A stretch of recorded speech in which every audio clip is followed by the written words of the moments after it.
The Dark Scrolls. In the dim vaults of England's memory, where parchment curls like dead leaves around the spine of forgotten ledgers, there survives a faint whisper of cloth and color, laws that once dictated not only how a man should dress, but what kind of soul he was allowed to possess. The Tudor age, gilded in the burnish of power and the smoke of the stake, was a theater where silk could damn and velvet could redeem. In that world, attire was a confession written on the body.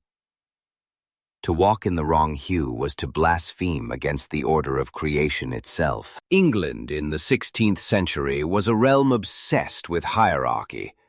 Every street, from the fetid lanes of Southwark to the marble corridors of Whitehall, pulsed with the rhythm of class, the drumbeat of "Know thy place." Wealth was rising among merchants and guildsmen, yet blood, not coin, was still the currency of legitimacy. So Parliament, urged on by kings and courtiers, sought to clothe this invisible structure in visible threads. Thus were born the Sumptuary Laws, an architecture of fabric designed to keep society in its ordained shape. They claimed to preserve moral virtue, to defend the realm from foreign excess. But beneath that rhetoric lay something older: fear. The fear that one might look across the marketplace and no longer tell master from servant, lord from tailor, sanctity from sin. The statutes were meticulous in their tyranny. They enumerated fabrics as if each were a rank in an unseen army. Velvet and cloth of gold for the peerage, silk and satin for knights and barons, fustian and russet for yeomen, coarse wool for the poor. Even the colors were chained. Purple, long sacred to emperors, was reserved for the sovereign and his kin. Scarlet belonged to the clergy, deep blue and sable to nobles of the realm. A butcher who dared wear crimson might find himself in the stocks. A merchant's wife, seen in lace, could lose the very garment to the crown's officers. To dress beyond one's station was not vanity, but sedition, for it blurred the divine geometry of order. Yet fashion, like rebellion, seeps through cracks in law. In taverns and counting houses, the new rich, brewers, ship owners, cloth merchants, paraded imported damask under their cloaks. The crown's inspectors raided wardrobes with more zeal than they collected tithes, but still the forbidden fabrics spread, smuggled from Antwerp, dyed in secret vats. There were cases where tailors were whipped for supplying silk to apprentices, and where brides had their gowns stripped on the church steps because a ribbon was deemed too fine. The law did not only punish, it humiliated. In the theology of Tudor England, humiliation was purification. At the center of this web stood Henry VIII, a monarch whose appetite for grandeur rivaled his hunger for power. His court shimmered like a living tapestry, doublets crusted with jewels, sleeves slashed to reveal contrasting silk, chains heavy enough to drag a lesser man to his knees. To Henry, clothing was an extension of majesty. His girth, his gold, his pageantry were all proofs of divine favor.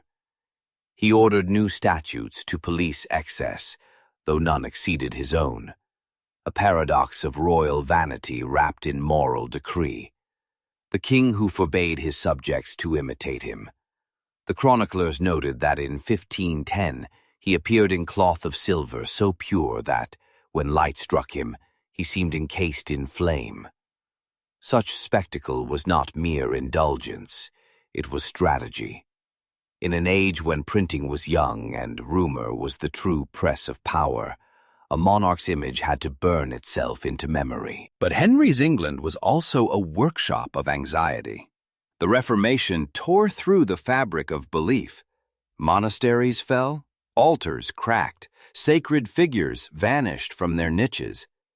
In this shifting world, clothes became a substitute for certainty.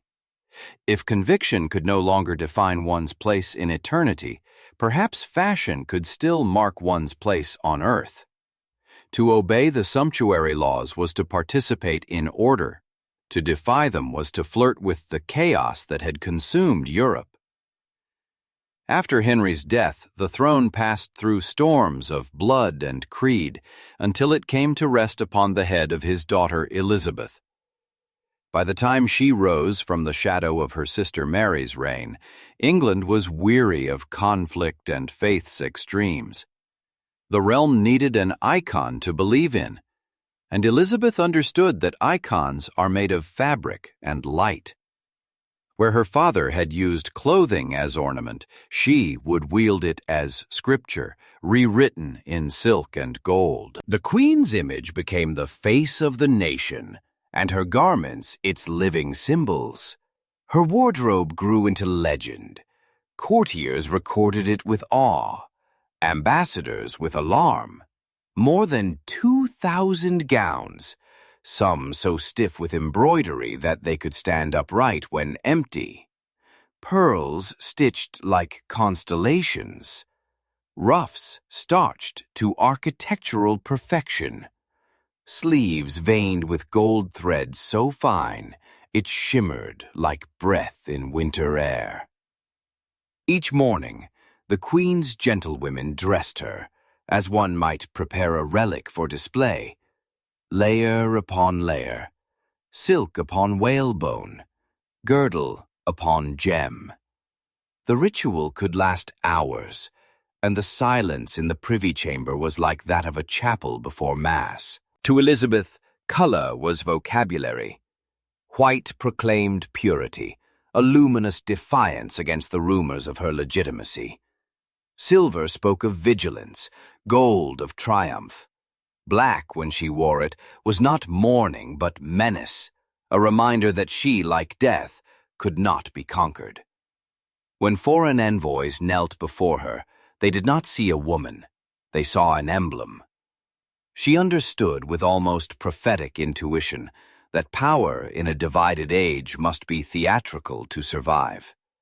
Every hue of silk was a policy, every jewel a manifesto. If her father had ruled by fear of his will, she ruled by awe of her image. There were, of course, whispers. Some murmured that her vanity bordered on sin, that she spent more on one gown than a noble on his manor. Others suspected that beneath the enamel of perfection lay insecurity, a woman who must armor herself in beauty to mask solitude. But the court knew better. This was deliberate artifice. In audiences with ambassadors, she calculated her attire to unnerve or seduce. Before the Spanish envoys, she glittered in blood-red velvet, daring them to recall the Catholic martyrs whose deaths she had sanctioned. When meeting Scottish lords, she gleamed in gold, a sun to eclipse her rival Mary Stuart.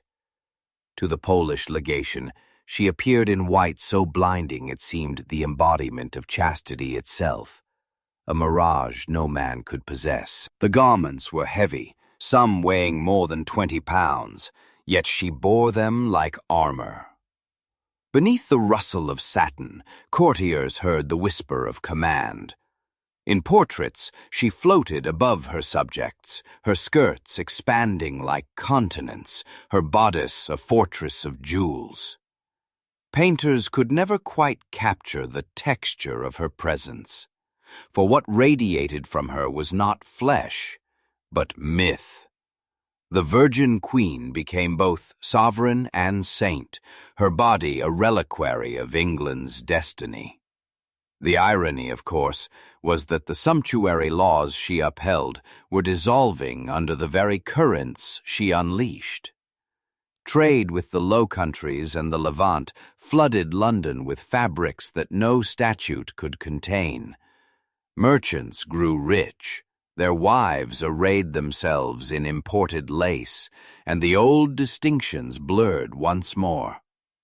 But Elizabeth, wise in the theater of power, did not fear imitation. She anticipated it. If the people sought to dress like their queen, then her image would infiltrate every street, every hearth. Fashion became propaganda, the most intimate form of obedience. Even rebellion wore her colors. There were scholars who later argued that the obsession with attire masked a deeper unease, that beneath the brocade, England still trembled from the wounds of schism and succession. In this reading, the Queen's wardrobe was a spell, woven to hold the realm together by enchantment when reason and faith had failed. Whether she believed it or not, Elizabeth played the part to perfection. In the great portraits commissioned toward the end of her reign, the Armada, the Rainbow, the Ditchley, she appears almost inhuman, her face a pale moon, her gown a landscape of symbols. Serpents of wisdom, eyes of vigilance, suns and stars embroidered into cloth until meaning itself dissolves into splendor. These were not mere likenesses, but relics of an age that worshipped appearance as destiny. Behind closed doors, however, the garments told another story. Servants spoke of gowns that smelled faintly of decay, of pearls that cracked from constant wear, of fabrics so old they disintegrated when unfolded. Like the realm she ruled, her wardrobe was both magnificent and mortal. As years deepened and suitors vanished, Elizabeth clung more fiercely to the ritual of dress, as though each fastening of a jewel could bind time itself.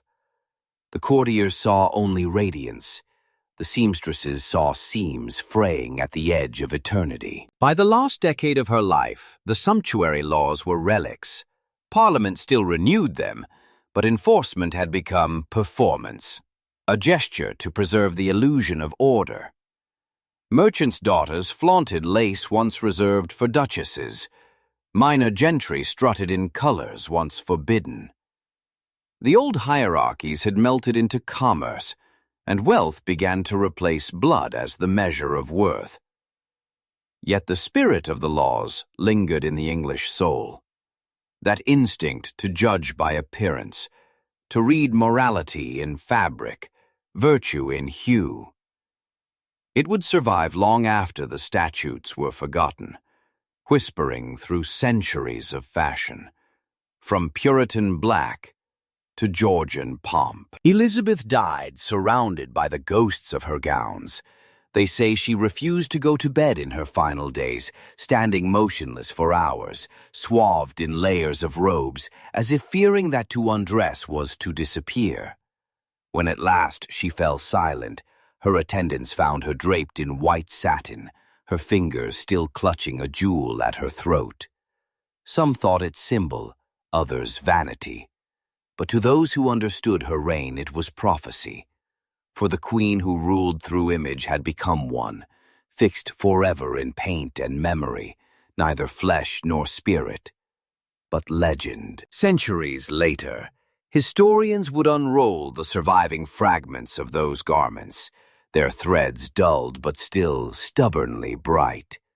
Each seam tells a secret the statutes could not foresee, that power, once woven into fabric, never entirely fades. The shimmer of Elizabeth's gown still haunts the corridors of Hampton Court, a reminder that in the Tudor imagination, the boundary between costume and crown was perilously thin. And somewhere in those dim chambers of the past, one might still hear the faint rustle of silk, the echo of a queen who turned clothing into destiny, and destiny into art. If one could walk the streets of London in those years, between the dying roar of Henry's court and the dawn of Elizabeth's reign, one might see the sumptuary laws alive not as ink upon parchment, but as ritual, as humiliation, as theatre played daily on muddy streets. There were watchmen who prowled like priests of purity, measuring cuffs, inspecting collars, questioning the hue of a man's hose. To own a forbidden color was to flirt with damnation. To wear it in public was to tempt the scaffold of shame. Yet even then, the boundaries frayed. The apprentices of Cheapside, the daughters of haberdashers and vintners, coveted the finery they sewed for others. And as trade fattened London's belly, the illusion of fixed rank began to tremble. The paradox grew visible in every garment. A cloth merchant who had grown rich selling wool to Antwerp might dine on silver plate, yet he was forbidden to wear silk upon his sleeves. His wife could commission portraits, but must hide her velvet under sober cloaks. And when the inspectors arrived, those clerks of envy dispatched by the crown, she would strip her own ribbon rather than risk her husband's fortune. There were sermons, too, from pulpits in St. Paul's, preachers thundering that luxury was the gateway to pride, and pride to heresy. Yet those same clerics wore copes threaded with gold, relics from the old church that Henry had torn apart. The realm was dressed in contradiction. Henry had declared his purpose holy. The statutes, he claimed, defended virtue and English dignity from the corruption of foreign fashions. But the truth lay elsewhere. In the king's fear that appearance might outrun allegiance. To dress as a noble was to be mistaken for one, and to be mistaken for one was to usurp divine order. It was treason of the eye. In a world still drunk on feudal memory, where crowns and crosses blurred into one another, visibility was power. The eye itself was an instrument of governance, and so the law reached into closets, trunks, laundries, even graves, where the dead was stripped of unlawful garments before burial. There were chronicles of men dragged before magistrates for wearing too much crimson, of women fined for French veils or Italian bodices, of entire weddings ruined because a guest's gown offended the law. But there were also darker anecdotes. Garments confiscated not to enforce morality, but to enrich those who enforced it. Inspectors were known to sell the seized silks back through shadow markets, where they found their way into noble wardrobes once again. In that sense, the sumptuary laws were less about suppression than circulation, a ritualized economy of envy, keeping the machinery of control greased with hypocrisy. And yet, for all its cruelty, the system depended upon belief. The illusion of hierarchy had to be constantly rehearsed, lest it dissolve under the pressure of trade and ambition. A plowman might dream of linen, but he had to fear it too.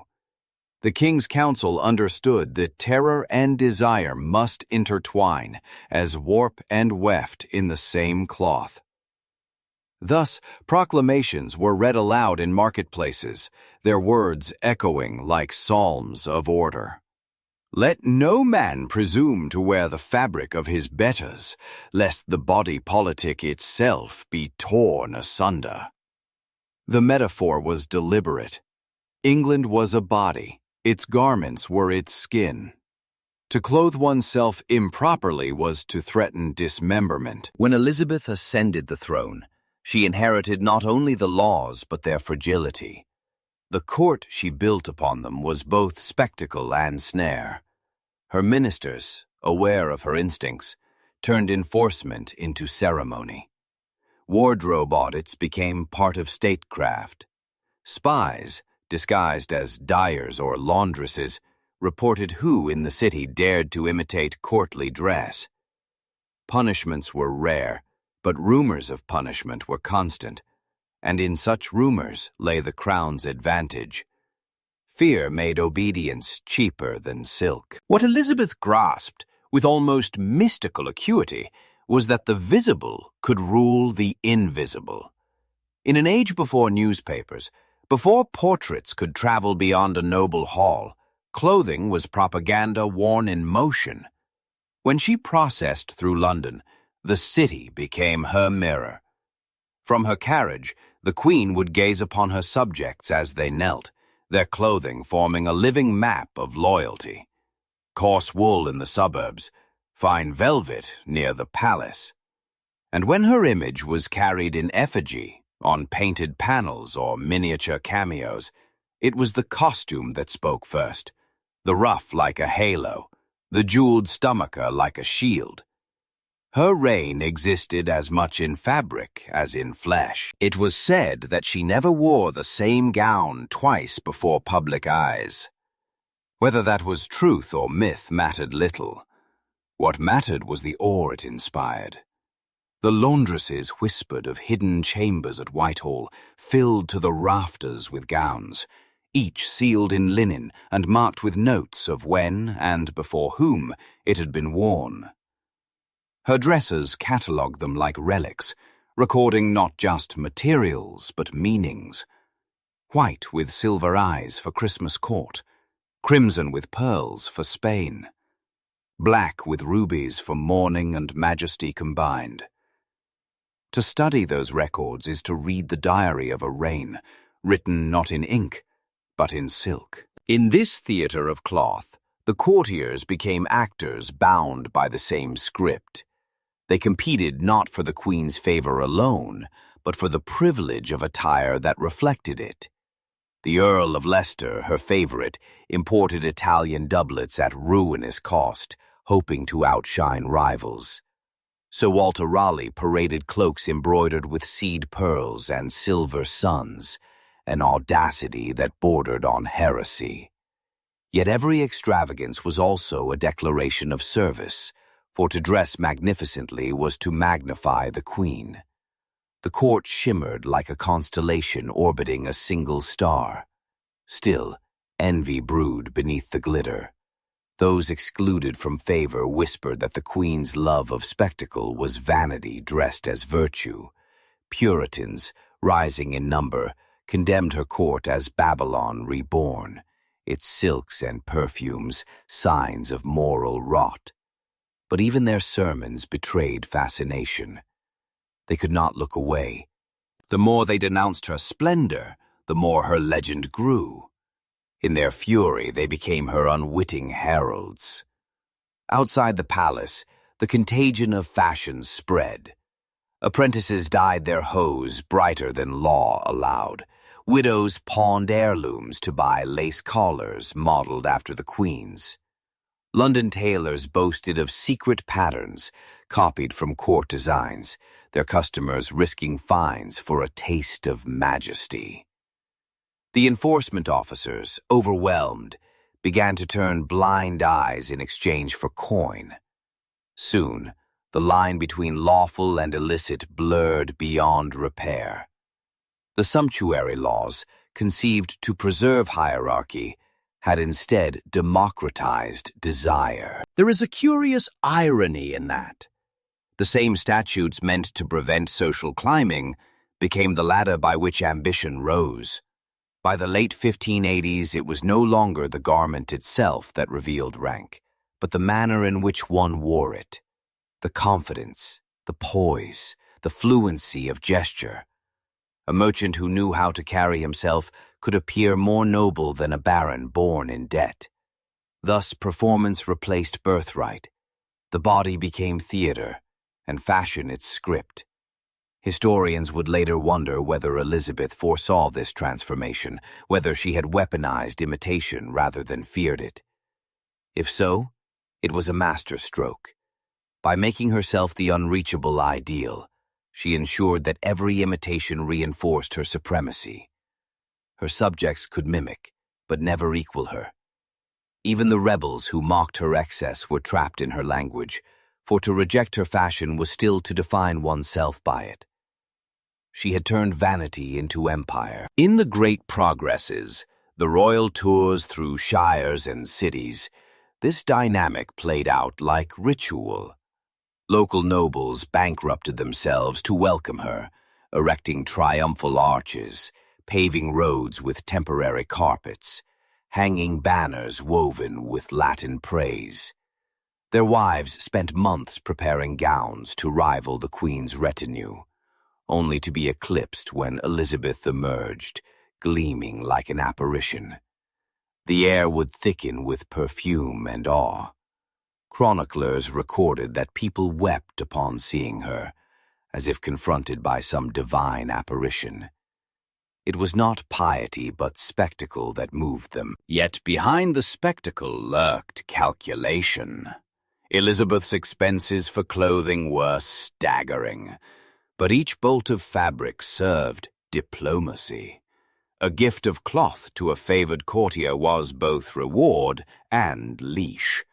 To wear her gift was to proclaim allegiance. To neglect it was silent treason. Even foreign ambassadors were drawn into this web. The Spanish envoy Mendoza once confessed in a dispatch that he could not read the Queen's policy, but he could read her wardrobe. "She speaks in colors," he wrote, "and her silks are as changeful as her counsels." Whether admiration or warning, his words captured her genius. There were moments, though, when the facade cracked. During the famine years of the 1590s, as harvests failed and plague returned, the contrast between royal magnificence and public misery grew obscene. Pamphlets circulated anonymously, accusing the court of feasting while London starved.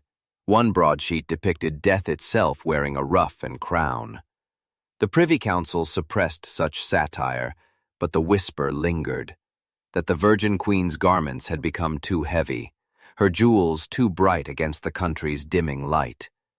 Yet even then, she refused to relent. To appear diminished, she believed, would hasten the realm's decay.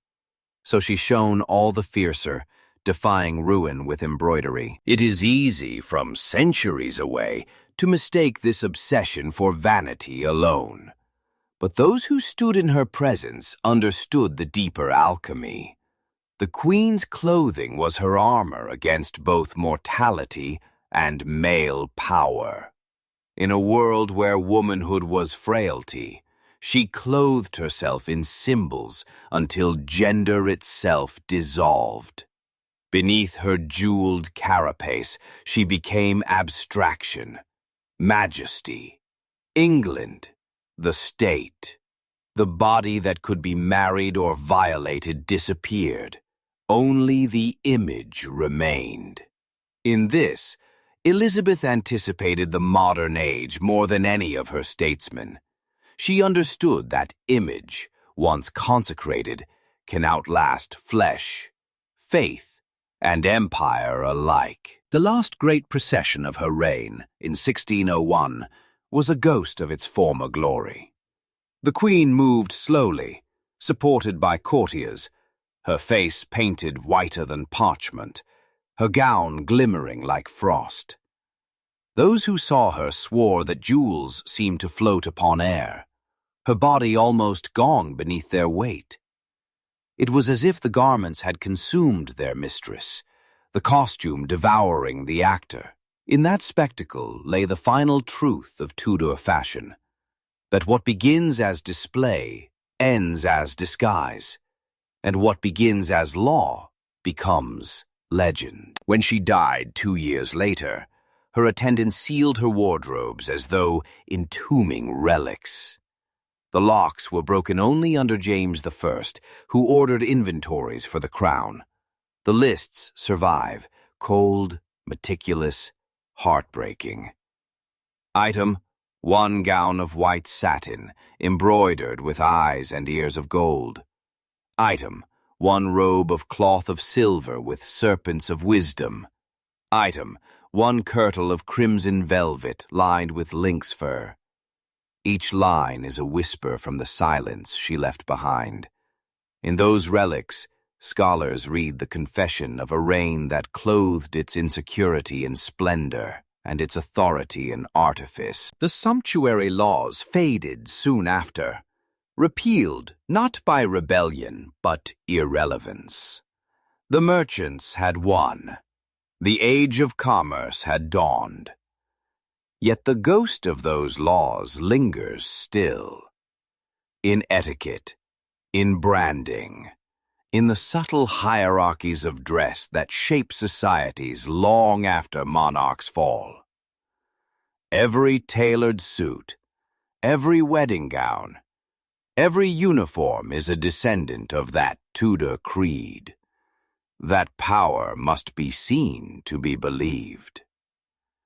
If one walks today through Hampton Court or the Tower and listens beyond the murmurs of tourists, one might still hear the faint crackle of old silk. Not the rustle of vanity, but of a nation that once believed clothing could preserve its soul. In those echoes lies the secret of the Tudors, that their greatest invention was not empire, nor church, nor law, but appearance itself, polished until it gleamed like eternity. By the time the century neared its close, the court of Elizabeth had become less a government than a pageant, a living reliquary draped in fabrics that spoke louder than any sermon. The Queen, once the radiant sun of England's firmament, now orbited by courtiers whose devotion had grown ritualistic. They bowed not merely to the crown, but to the shimmering aura that surrounded her, that luminous fortress of lace and jewels that turned politics into ceremony. For in the twilight of her reign, Elizabeth no longer ruled through edict or sword, but through the choreography of appearance. Those who entered her presence recorded a transformation almost supernatural. Gone was the woman who once danced in youth's quicksilver laughter. In her place stood a figure carved from pageant and myth.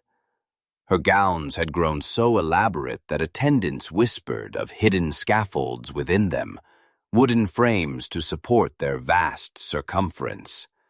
The scent of powdered pearls and ambergris hung thick in her chambers, masking the decay of age. Her white paint, ceruse mixed with vinegar, cracked upon her cheeks like porcelain under stress, yet the fissures only deepened the illusion of marble. Courtiers dared not look too closely. To meet the Queen's gaze was to confront an image carefully constructed to exclude mortality. In this theater, the sumptuary laws took on a new function. They no longer policed the populace. They sanctified the monarch. Each forbidden fabric worn by Elizabeth was a sermon of exception. If the commoner was bound by rule, the sovereign was bound by miracle. The very act of her dressing became a political liturgy, witnessed by ladies-in-waiting as if attending Mass. They knelt to fasten her girdles, to smooth the folds of her sleeves, to clasp the jewels that glittered like relics. In those gestures, they affirmed the sacred hierarchy that made England possible. Ambassadors who observed these rituals wrote of them with equal awe and dread. The Venetian envoy, Giovanni Scaramelli, described her as a creature more celestial than human, whose garments dazzle the mind into obedience. But others saw in her splendor a darker spell. The French representative once remarked, half in jest, that her robes are woven of English souls. And perhaps, in a sense, they were. Each pearl, each thread of gold, was purchased by the labor and taxes of subjects who would never see such riches, who starved while their monarch glittered. Yet even they, from distant villages, spoke her name with reverence. To them, she was not a woman but a vision, the living emblem of their nation's greatness. The paradox was complete. The Queen's excess was interpreted as virtue, her vanity as vigilance. Within the court, clothing had become language, and no one was more fluent than Elizabeth. When she appeared before Parliament to quell rebellion or to answer murmurs about succession, her choice of attire was deliberate theater. A plain gown of black velvet to convey gravity, a mantle of cloth of silver to evoke divine favor. In her final address to the Commons, the famous Golden Speech, she appeared in white, shot with gold threads, innocence intertwined with sovereignty. Those who heard her swore that she glowed as if illuminated from within. It was no illusion of candlelight, they insisted, but the manifestation of grace. The chronicler wrote simply, "She shone like a sacrament." But every ritual of sanctity casts its own shadow. Behind the radiance lay a woman increasingly haunted by time. Her mirror had become both confessor and accuser.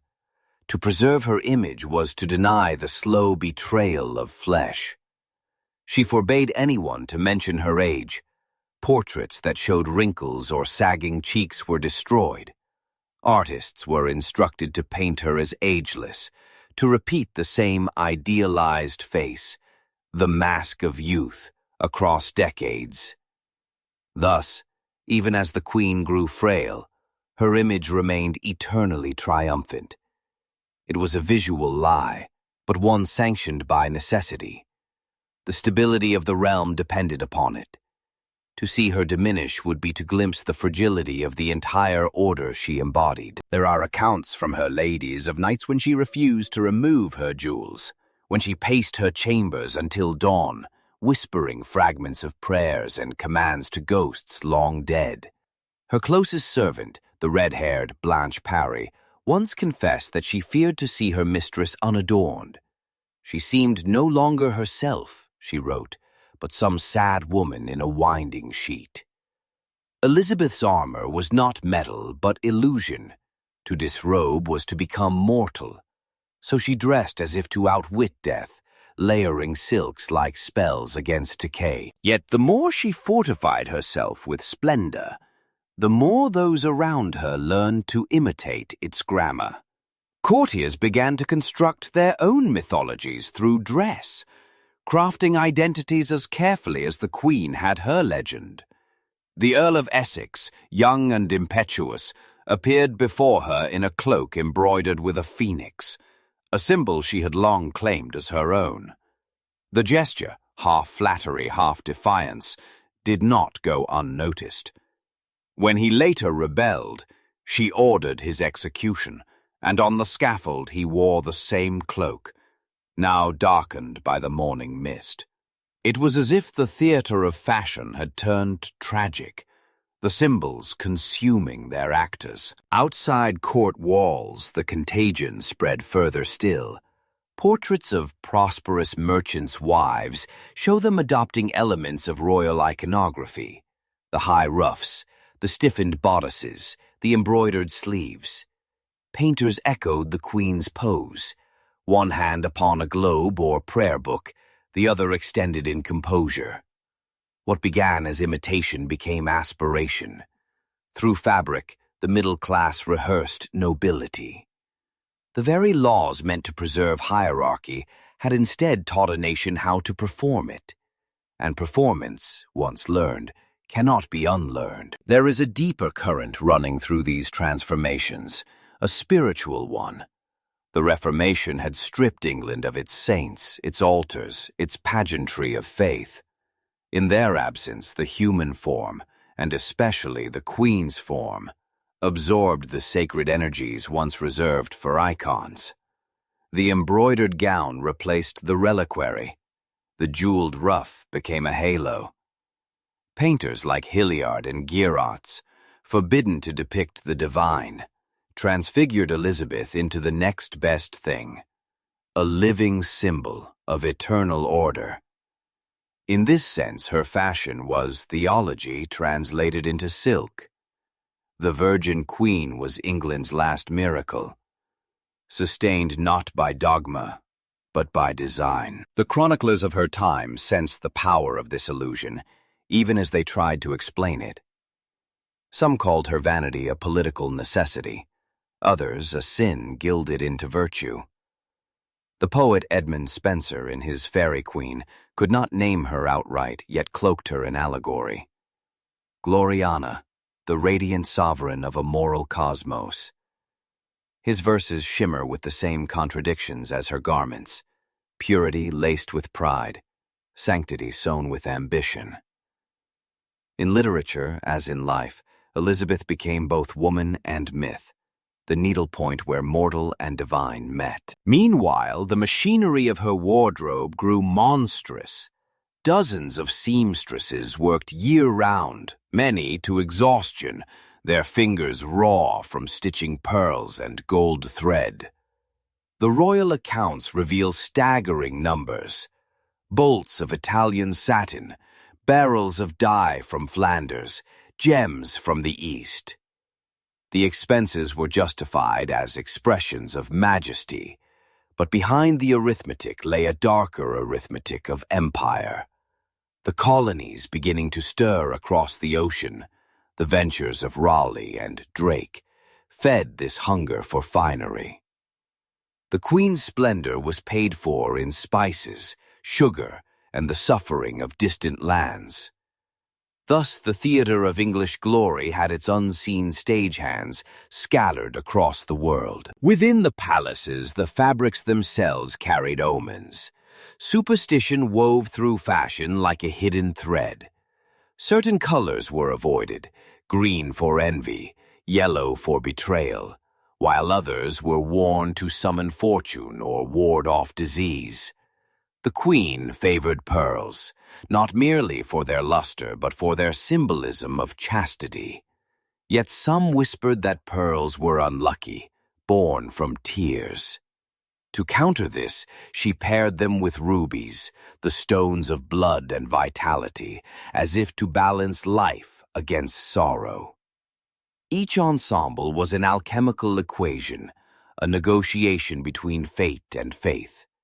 There were moments, too, when fashion became diplomacy in cloth. When the Russian ambassador came bearing furs and treasures from Ivan the Terrible, Elizabeth received him in a gown lined with ermine, a silent acknowledgement of shared majesty. When the Dutch sought her favor against Spain, she wore orange silk, their national color, embroidered with silver lilies of peace. Such choices were never accidental. Every hemline, every brooch, was a treaty rendered in texture.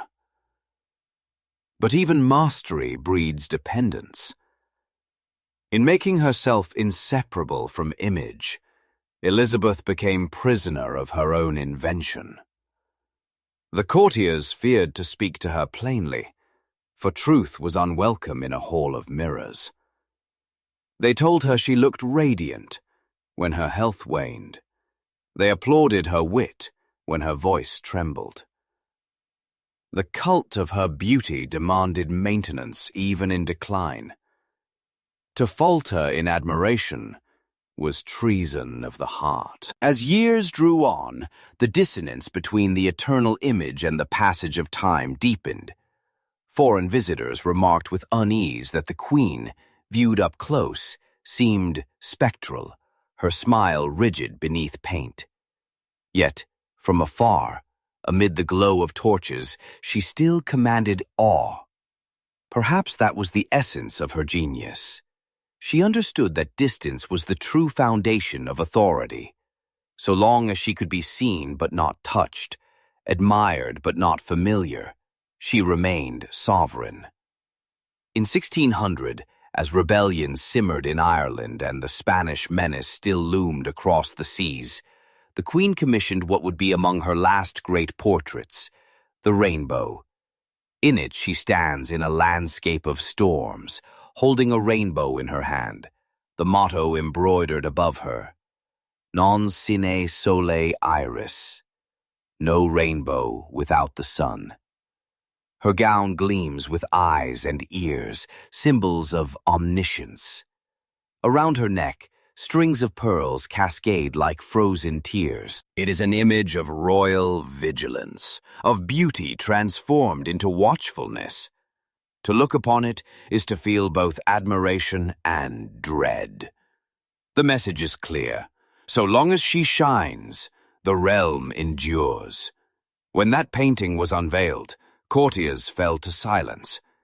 It was no longer clear whether they were gazing upon their queen or upon an apparition of power itself. The portrait did not depict a woman.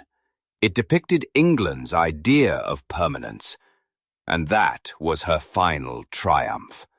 By transforming herself into symbol, Elizabeth transcended the limitations of time. She had become, quite literally, untouchable. Still, even the brightest light burns upon borrowed fuel. The last winter of her life was marked by fever and exhaustion. She refused medicine, refused rest, refused to remove her jewels. To her attendants' horror, she ordered that all mirrors be taken away. When they asked why, she whispered, "I have seen enough of myself." Yet the next morning she demanded her crown set upon her pillow, as if its weight might anchor her to existence. For days she sat upright, silent, motionless, like a wax figure left too near the flame. Those who watched her decline felt that they were witnessing the death not of a monarch but of an era, the unraveling of the very fabric she had spun. The courtiers wept, not only for her but for themselves, for the loss of the world that her image had held together. When she finally passed, the silence in Whitehall was unbearable. They covered her mirrors again, but this time out of reverence.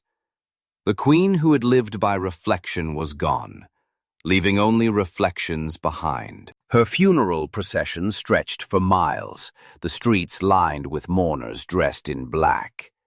Yet even in death, she dictated the scene. Her effigy atop the coffin wore a gown of white velvet, her ruff starched high, her jewels catching the pallid sun. The crowd gasped, for she looked not dead but transfigured, unchanged, incorruptible. The illusion held one last time. When the bells tolled, they did not merely mark a passing. They marked the end of England's masquerade of order, the moment when clothing ceased to sanctify and began once again to merely adorn. And so the sumptuary dream dissolved, leaving behind fragments of law and legend. But the philosophy that birthed it, the belief that fabric could mold fate, remained in the English soul. Centuries later, in portraits of Georgian kings, in the silks of Victorian brides, in the tailored suits of modern statesmen, one still glimpses the ghost of that Tudor creed. That appearance is destiny, and that power, once draped in beauty, can never quite be stripped bare. When the bells of Westminster finally stilled, and the last echo of her procession faded into the grey Thames mist, England awoke to a world unmoored from its own reflection. The woman who had made an empire out of fabric was gone, and what remained was silence, a silence filled with the rustle of ghosts. Those who had once trembled before her presence found themselves suddenly stripped of purpose. The courtiers who had mirrored her mannerisms, the ladies who had worn her colors, even the tailors and jewelers who had served her whims. They all stood before the void she left behind and wondered who they were without her gaze. In the first months of James I's reign, that question lingered like perfume over the old court. He was a king of words, not images, a scholar more than a spectacle. Where Elizabeth had ruled by enchantment, James ruled by argument, and his arguments, though clever, could not dazzle. The courtiers complained that the new monarch disdained ceremony, that his Scottish tastes were too plain, his garments too somber. Gone were the shimmering processions, the ballets of silk and light. The court, once a stage, became a study. Some welcomed the sobriety, others felt the color drain from their souls. The age of awe had ended, and with it something ineffable, an idea that majesty itself might be worn. Yet Elizabeth did not truly vanish. She endured in portrait and pageant, in tapestries and woodcuts, in the memory of those who had seen her shine. Her image, once a living performance, hardened into iconography. The painters who had immortalized her in life now turned their works into relics. Prints of her face circulated across Europe like devotional cards, copied by apprentices who had never seen her. In the Netherlands, merchants hung her likeness in counting houses as a symbol of Protestant virtue. In Spain, her enemies studied her portraits to decode the mystery of her endurance. Even in death, she dictated fashion. Widows wore white in imitation of her funeral effigy, believing purity could defy sorrow. The language of her clothing became the grammar of English identity. Writers and poets, those who had once flattered her, began to weave her imagery into their metaphors. To speak of England's body politic was to imagine it clothed, veiled, or adorned. Shakespeare's histories, written in her lifetime, already bore traces of that obsession. Crowns described as garments of thorns. Kings who unrobed themselves of majesty. In his later plays, composed under James, the tone turned elegiac. In The Tempest, the old magician breaks his staff and casts away his robe, a gesture many saw as the nation's farewell to its queen. Thus art became mourning garb, stitched with allegory and grief. But grief, in the Tudor imagination, was never pure. It was tinged with fascination.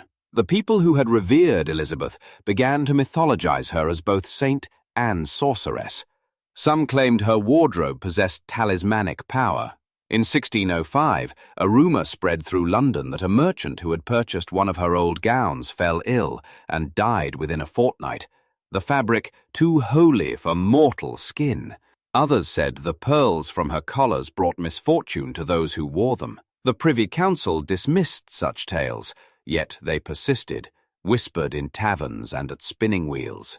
The Virgin Queen had become an object of folk superstition, half relic, half curse. Meanwhile, the machinery she had set in motion continued to spin without her. The tailors of London, trained under her reign, carried her aesthetic into the Jacobean court, though now stripped of its theological precision. The ruffs grew broader, the sleeves more extravagant, as if excess itself could fill the void of meaning. What had once been deliberate symbolism turned into mere ornament. The courtiers, deprived of Elizabeth's guiding hand, imitated her without understanding her language. It was as if an entire generation spoke the grammar of power, but had forgotten the syntax of reverence. And yet, across Europe, her style endured. In France, Catherine de' Medici's descendants adopted her fashion of stiffened bodices and jeweled collars, claiming it lent authority to queenship. In the German courts, Protestant princesses posed for portraits in imitation of her regal stance, one hand resting on a globe, the other upon a book or sword. Even in the Papal States, artists could not resist the fascination. They painted her as a warning, the heretic queen clothed in pride, her white face gleaming like bone. Every depiction, whether reverent or hostile, testified to her triumph. She had conquered perception itself. For the scholars who later examined her reign, this afterlife of image posed a puzzle. How could clothing, something so mutable, so fragile, outlast the structures of empire? The answer lay not in the garments themselves, but in what they represented. The illusion that identity could be made visible, that authority could be sewn. The Tudor mind believed in signs and correspondences, in the universe where color and virtue intertwined. To wear gold was to partake in majesty, to wear black in humility. Elizabeth had amplified that belief until it became doctrine. When she died, the doctrine persisted, long after faith itself had fractured. There were chroniclers in the early 17th century who sought to catalogue her wardrobe, fearing its dispersal would scatter England's soul. One such inventory, compiled in 1607, lists over 1,000 items still preserved in royal stores. Gowns of cloth of silver, mantles of crimson velvet, doublets embroidered with suns and serpents.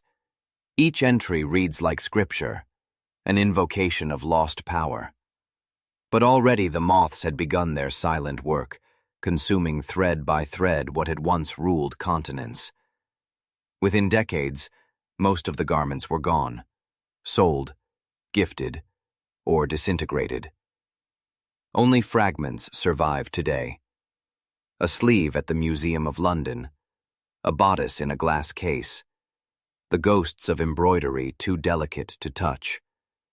They are relics of a vanished theology, the worship of appearance as destiny. Yet memory proved stronger than cloth. In the century that followed, playwrights and painters resurrected her continually, each generation dressing her anew. The Restoration stage turned her into a figure of wit and chastity, a heroine of Protestant virtue. The Victorians later remade her as a paragon of empire, a forerunner to their own queen. Even now, in the flicker of film and the shimmer of costume, she returns, reborn each time in the very medium she mastered. It is as though the world cannot imagine sovereignty without her silhouette. The high collar, the impossible hair, the face that glows with borrowed light. The icon she crafted has devoured history itself. But beyond the myth, a quieter legacy endured in the fabric of daily life. The idea that clothing could define morality seeped deep into English consciousness. In sermons and pamphlets of the 17th century, ministers warned women against vanity, echoing the Tudor laws, though the laws themselves had died. "The garment speaks," wrote one Puritan divine, "and too fine a garment speaks sin." At the same time, merchants grew wealthy selling precisely what the clergy condemned. The contradiction was Elizabeth's gift to posterity, the endless dance between moral restraint and visual desire. By the 18th century, the obsession with rank through dress had shifted from divine hierarchy to social aspiration. Where once the crown had dictated fabric, now the market did. Yet the logic remained Tudor at heart. To wear certain clothes was to proclaim one's worth. To violate the unspoken codes was to invite ridicule or ruin. Fashion had become secularized power, its old theology replaced by economics. The tailor had succeeded the priest, and still within the palaces, echoes of the old ritual lingered. When Queen Anne donned her coronation robes in 1702, the attendants whispered that the weight of her mantle, embroidered with Tudor roses and golden lions, was unbearable. They said she nearly stumbled under it, as if the spirit of Elizabeth herself pressed down upon her shoulders. Perhaps it was imagination, or perhaps some residue of that ancient belief, that the garment remembers its former mistress. In art, too, the Tudor aesthetic refused to die.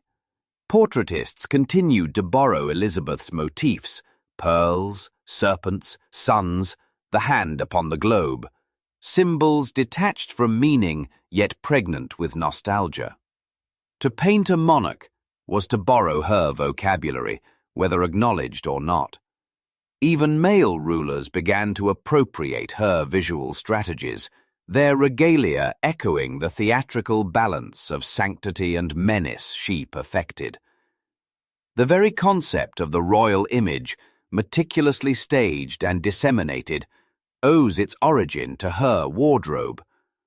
But the shadow of her perfection cast new anxieties over those who followed.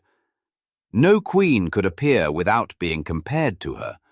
No woman could wield power without inheriting her contradictions. To be majestic, one must be adorned. To be adorned, one must risk accusation of vanity.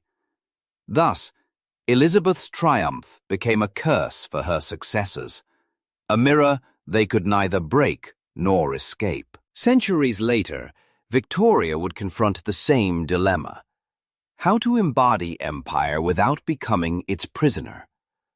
Her solution was simplicity. Elizabeth's had been splendor. Both understood the same truth, that monarchy, stripped of spectacle, is merely administration. Historians of the Enlightenment, suspicious of mystique, mocked the sumptuary laws as relics of superstition. They laughed at the notion that silk or velvet could uphold civilization, yet their laughter was haunted by admiration. For all their reason, they still dressed their philosophers in robes, their generals in gold braid, their kings in ermine. Rationality had not banished the hunger for appearance, it had only refined it. The cult of fashion moved from court to salon, from throne to mirror. What had once been sacred hierarchy became self-expression, but the underlying ritual remained: the daily performance of identity through cloth. There are moments, reading those later accounts, when one senses Elizabeth's invisible hand still turning the loom of history. Every society that confuses appearance with virtue, every age that crowns illusion as truth, walks in the shadow of her mirror. She was not the first monarch to understand the politics of image, but she was the first to industrialize it, to make artifice itself a statecraft. Her garments were not costumes, they were institutions. And institutions, even when empty, retain their power to command obedience. It is said that one evening, long after her death, a guard at Whitehall saw a flicker of light within the old wardrobe chamber. When he entered, he found nothing but a faint scent of rosewater and a trail of dust shaped like the hem of a gown. He fled in terror, swearing he had heard the whisper of pearls against silk. The story, recorded in an anonymous chronicle, is likely invention, but like all good Tudor legends, it conveys a deeper truth. Power never dies, it merely changes its garment. To walk through modern London is to glimpse her ghost everywhere, in the ceremonial robes of judges, in the powdered wigs of Parliament, in the meticulous uniforms of guards at the palace gates. The city's very architecture wears her influence, stone corseted by ornament, restraint veined with pride. The nation that once feared to see a merchant in velvet now parades velvet as heritage. What began as prohibition has become tradition. The law that once forbade beauty to the many now sells it to all, and the market calls it freedom. Yet in the quiet galleries of the museums, where the surviving fragments of her wardrobe lie under glass, one feels the paradox still humming. The pearls have yellowed, the silks have dulled, the gold thread lies broken. But even in decay, the garments command reverence. They are no longer symbols of power, but of its fragility, the reminder that empire, like fashion, is always one season from ruin. The curators who handle them wear gloves as priests might handle relics, for they know that within those fibers rests not just history but belief, the faith that something as fleeting as fabric could hold eternity. If one listens closely in that stillness, beyond the hum of lights and the murmur of tourists, a faint echo seems to rise from the cloth, the whisper of a woman who mastered the world by mastering her reflection. It is not vanity that speaks, but warning, for she knew what every age forgets, that once power learns to disguise itself in beauty, it need never reveal its face. Centuries passed, and yet the echo of silk against stone did not fade. England changed its crowns, its churches, its empires, but the ghost of the Tudor mirror lingered, watching from the folds of history. The sumptuary laws were long forgotten, their parchment crumbled into dust. But the creed they carried, that power must be seen to exist, remained woven through every age that followed. What Elizabeth had conjured in candlelight became the grammar of modernity, the reign of the visible. By the 18th century, kings no longer ruled by divine decree alone. Their right to govern depended upon spectacle, and spectacle demanded costume. The Georgian court dressed itself in inheritance, reviving Tudor silhouettes with new arrogance. Gowns ballooned into impossible shapes, powdered wigs replaced crowns, and every dinner at St. James's Palace resembled a resurrection of Elizabeth's banquets, though stripped of meaning. Even the Enlightenment, which claimed to expose illusion, practiced its own theater of intellect. Philosophers who mocked superstition still posed for portraits in robes that declared them oracles of reason. The fabric had changed, but the faith endured. When the empire expanded across oceans, English cloth became its ambassador. Calico from India, silk from China, cotton from the Caribbean. Each thread carried the echo of Elizabeth's wardrobe. Her gowns had once proclaimed sovereignty, now textiles proclaimed civilization. Colonies were measured not only by their tribute of gold or land, but by their adoption of English dress. Missionaries taught that salvation required trousers and corsets. The moral geometry of fabric, the belief that proper clothing reflected divine order, crossed the seas wrapped in trade. In distant markets, the empire sold its conscience 1 yard at a time. At home, the Industrial Revolution transformed that old theology into commerce. Machines replaced tailors. Dyes replaced devotion. Cloth poured from factories like scripture rewritten by steam. What had once been sacred exclusivity became mass production. Velvet for all, lace for anyone with a shilling, silk for the daring middle class. The dream that Henry VIII had feared, that the poor might look like the rich, had come to pass. Yet the illusion of hierarchy persisted. It simply shifted form. The new tyranny was not the law of kings, but the law of fashion. Every season decreed its commandments, every shop window its creed. The modern citizen dressed not to obey, but to belong. Still, beneath this democratization of appearance, the old magic of image endured. Monarchs, stripped of real power, learned to rule once more through visibility. When Victoria ascended the throne, she inherited not Elizabeth's empire of color, but her mastery of symbol.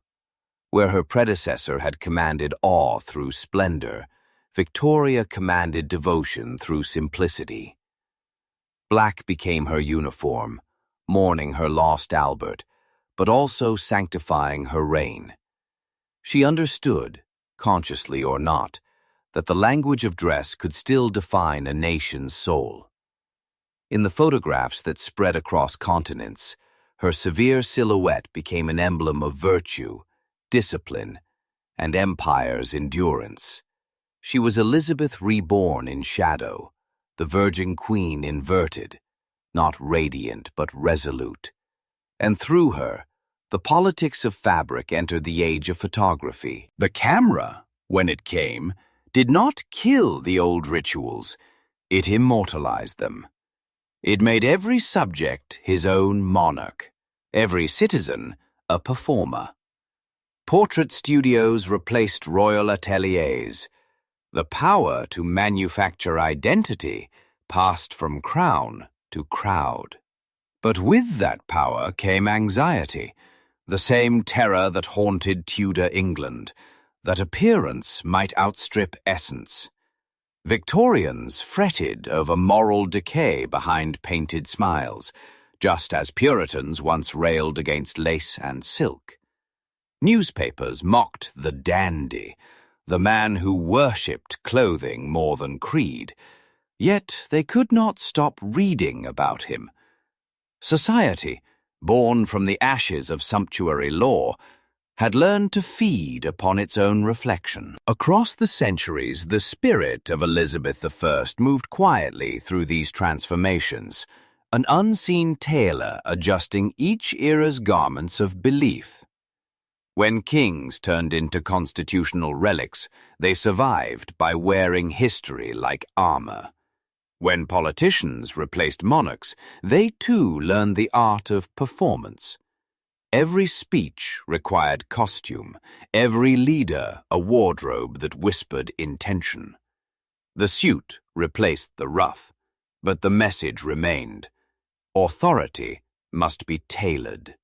To appear ordinary was the new form of majesty. And beyond politics, the cult of image found new prophets. The theater, the opera, the cinema, all became cathedrals of illusion, heirs to the Tudor stage. Actors inherited the alchemy once reserved for queens, the ability to turn fabric into identity. Each role demanded a new costume, each costume a rebirth. The audience, unaware, participated in a ritual older than Shakespeare, older even than Elizabeth herself, the ceremony of believing through sight. The flicker of the film projector was but another torch burning in her palace of light. When the 20th century arrived, carrying with it wars and revolutions, even those who claimed to despise monarchy carried its ghosts in their pockets. Propaganda posters draped leaders in heroic color. Uniforms turned soldiers into symbols. The politics of dress, once a royal monopoly, became mass ideology. Dictators discovered what Elizabeth had known instinctively, that fear and reverence share the same wardrobe. A leader in uniform could command the devotion once reserved for kings in silk. The sumptuary laws had returned, rewritten as spectacle. To dress wrongly was again to invite punishment, now not by statute but by suspicion. In the age of propaganda, clothing became destiny once more. And yet, even amid such darkness, the aesthetic Elizabeth forged remained strangely luminous.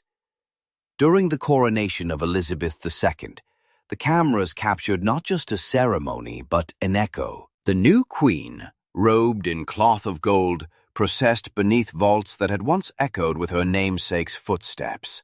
Millions watched on television, their faces lit by the glow of her regalia. For the first time, monarchy had become a broadcast costume, faith transmitted by screen.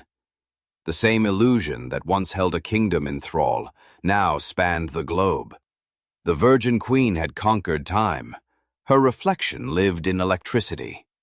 Historians, uneasy with poetry, often reduce this continuity to mere tradition. But tradition is only another word for haunting. The English crown learned long ago that its survival depends upon choreography, the slow dance between distance and intimacy, mystery and accessibility. Each coronation, each royal wedding, each carefully photographed balcony wave repeats the grammar first written in Elizabeth's wardrobe. The fabrics change, the cameras multiply, but the message endures.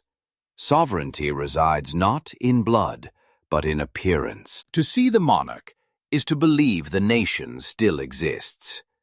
Beyond the palace gates, her legacy has diffused into the world of commerce and celebrity. The fashion industry, global, insatiable, devotional, echoes the court of Whitehall in miniature. Designers play the role of tailors and priests, creating vestments for the modern faith of individuality. Runways replace processions. Magazines replace proclamations. Each collection promises revelation, each garment a fragment of identity sanctified by style.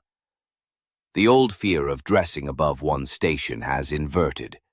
Now the sin is to dress without ambition.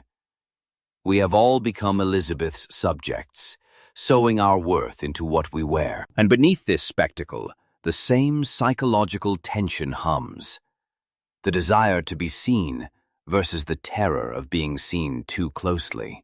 Social media, those infinite halls of mirrors, has perfected the Tudor ritual of self-presentation. The ring light replaces the candle. The profile picture replaces the portrait miniature. We curate our reflections as carefully as she once did, adjusting filters instead of jewels, postures instead of corsets. We imagine control, yet the illusion owns us as completely as her gowns once owned her. We are heirs not to her power, but to her anxiety. Scholars still debate whether Elizabeth understood the cost of her invention. Some claim she foresaw it, that in the final years, when she ordered her mirrors covered, she was already mourning the empire of image she had unleashed. Others argue that she embraced the paradox fully, accepting that immortality demands sacrifice. Either way, her experiment succeeded beyond imagining. She proved that visibility is the most enduring form of power, and that those who master the eye can command the world long after their voices fall silent. In the archives of the royal collection, curators occasionally unfold one of her surviving garments for conservation. They work in silence, gloved hands tracing the embroidery of suns, moons, and eyes, the same emblems that once watched over a trembling kingdom. Under magnification, the threads reveal imperfections: frayed gold, tarnished silver, pearls dulled to the color of bone. Yet even now, under sterile light, the cloth seems to hum with memory. The historians record their findings, measure the fibers, note the dyes, but none can quite explain the shiver that passes through the room. It is not beauty alone they sense, but presence, the residue of belief that clothing, once consecrated by purpose, retains the soul of its wearer. If one listens to that hum, one might hear a voice, not of command, but of caution. It whispers that every civilization weaves its destiny from the same thread, the longing to make the invisible visible, to dress ideals in human form. The Tudors clothed faith in silk. The Victorians clothed morality in mourning. The modern world clothes freedom in choice. Each age believes its garments new, but the loom is eternal, and from the first bolt of velvet to the last flicker of digital light, Elizabeth's shadow bends over the spindle. The museums call her a relic of transition, the last medieval monarch, the first modern icon. But that label understates the depth of her inheritance. She did not merely bridge eras, she defined the mechanism by which eras imagine themselves. Her wardrobe was the prototype of narrative control, her portraits the ancestors of publicity, her court the embryo of celebrity culture. When actors pose before cameras, when politicians choreograph authenticity, when brands sell dreams stitched into fabric, they are repeating her ritual, knowingly or not. The sumptuary laws have become algorithms, the royal wardrobe a feed. And yet, amid this endless reproduction of image, something of her original genius still commands respect. She understood that artifice, to endure, must conceal its maker. The secret of her reign was not that she appeared magnificent, but that no one could ever tell where the woman ended and the legend began. That boundary remains the most coveted and dangerous space in modern life, the frontier between self and symbol. Every influencer, every leader, every public figure who curates their reflection treads the same perilous line she once walked, chased by the same question she could never silence. Who am I when the costume comes off? In the stillness of Westminster Abbey, beneath the weight of centuries, her effigy lies in marble. Tourists pass, cameras flash, and yet the stone seems to shimmer faintly, as if remembering light. Nearby rests Mary Stuart, her rival in life, reconciled in death. Two queens, two visions of womanhood, one veiled in tragedy, the other armored in image. The guidebooks call it symmetry. The old chroniclers would call it judgment. For between those two tombs lies the history of how the West learned to see itself. Torn between sanctity and spectacle, between faith and fashion. Outside the Abbey, the city continues its endless pageant. Double-decker buses replace carriages, neon signs replace torches, and yet the choreography remains. Shop windows display mannequins posed like monarchs, draped in fabrics that promise transformation. Advertising has replaced anointing. Commerce has replaced coronation. But the hunger behind both is the same. The world still believes, as Tudor England once did, that salvation can be worn. And somewhere in that belief, among the silk and the static, the mirrors and the glass, Elizabeth endures. Not the woman of flesh, but the idea that identity, once performed with enough conviction, becomes truth. The rustle of her gown has become the static of the screen, the gleam of her pearls, the shimmer of pixels. The theatre she built no longer needs a throne.